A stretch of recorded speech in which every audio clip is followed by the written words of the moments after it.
Good afternoon, sir. Good afternoon, classmates. I am Kimberly Bulatcher from Group 2. And before our discussion starts, let us pray first.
Our topic for today is about cultural heritage and museum. Now, let us define what is cultural heritage. Cultural heritage is the legacy of tangible and intangible heritage asset of a group or society that is inherited from the past generations. Not all legacies of the past generations are heritage, rather, heritage is a product of selection by society. Now, let us define what are the elements of cultural heritage. So, first is the fabric. Fabric is a physical remains that exists today, or it is what you can see or touch. This includes artifact, man-made features and paintings, buildings, machinery, and structure. Now, the next element of cultural heritage is the stories. Stories describe and explain our history. They are what you read, hear, watch, and stories can be told in many different ways. They tell us what happened in the past, the people involved, what events took place, and why. Then, next is the culture. Culture describes the connection people have with historic places. This answers the questions what they feel, what are their experience, and what did they do there. Our cultural experience is enriched by knowledge of the past. So those are the three elements of cultural heritage. And now, let's move on to the types of cultural heritage. The first type of cultural heritage is the intangible cultural heritage. Intangible cultural heritage are the traditions and living expression inherited from ancestors and passed on the descendants.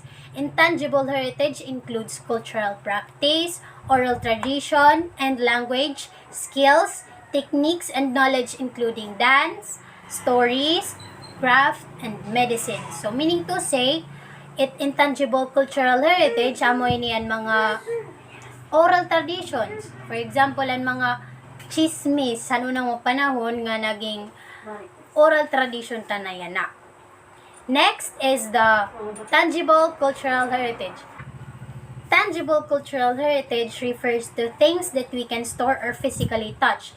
Example of tangible cultural heritage include traditional clothing, tools, buildings, artworks, monuments, and modes of transportation.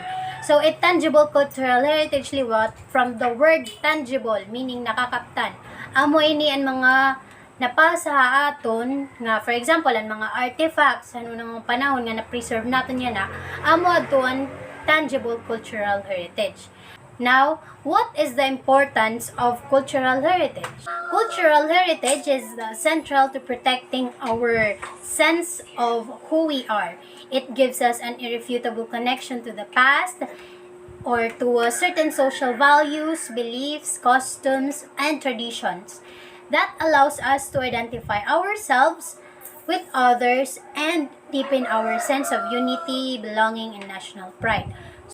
Importante talaga aton cultural heritage because this defines who we are. Amo ini ang mga naton mga tradition amo ang nagde-define han aton pagka Pilipino. For example, may data mga traditions nga mga Pilipino lat nagihimo.